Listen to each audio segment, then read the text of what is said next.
பொங்கலை பத்தி பொங்கலுக்கு வேற இந்த மாதிரி எங்க வாங்கின 3000 ஏன் கல்யாணமே ஆகலையா? அப்புறம் கிட்ட ரேஷன் கார்டு இருக்கும். ரேஷன் அம்மா ரேஷன் கார்டு இருக்குங்களா?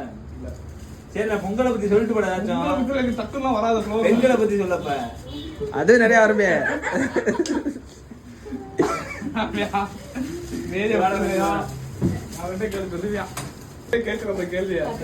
பொங்கல் வாழ்த்துக்கள். பொங்கல் பத்தி என்ன சொல்லுங்க? பொங்கல் பத்தி அனைவருக்கும் இனிய பொங்கல் வாழ்த்துக்கள். பொங்கலை பத்தி சொல்றான்.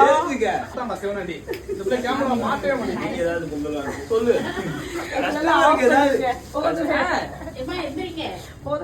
ஹாப்பி பொங்கல். பொங்கல் பத்தி ஏதாவது நம்ம கஸ்டமருக்கு சொல்லிட்டு போங்க. ஹாப்பி பொங்கல் அனைவருக்கும். ஹாப்பி பொங்கல்.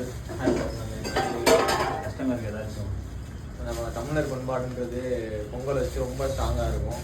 நம்ம பொங்கல்ன்றது தமிழர் பண்பாடு தான். அதனால வந்து எல்லா ஜாதியினரும் எல்லா மாநிலத்தினரும் ஜாதி பலம் இல்லாமல் எல்லாரும் சந்தோஷமா பொங்கலாக கொண்டாடும்.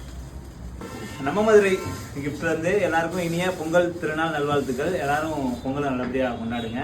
அது மூலமா என்ன சொல்ல வர்றோம் அப்படின்னா, பொங்கலுக்கு வந்து பொங்கலை முன்னிட்டு 15, 16 2 நாள் விடுமுறை. அதனால அன்னைக்கு ஆர்டர்ஸ் ஏதாவது இருந்துச்சுன்னா மறுநாள் எல்லாரும் வைப் ஆகுறாங்க. சரி, அந்த 2 நாள் ஏதாவது என்கொயரி இருந்துச்சுன்னா கால் பண்ணுங்க, ரெஸ்பான்ஸ் பண்றோம். ஆர்டர்ஸ் வந்து நீங்க பொங்கல் முடிஞ்சதுக்கு அப்புறம் எங்களுக்கு பொங்கல் முடிஞ்சு 17ஆம் தேதி சனிக்கிழமை நம்ம கடை எப்பயும் போல செயல்படும். அனைவருக்கும் இனிய பொங்கல் நல்வாழ்த்துக்கள். நன்றி.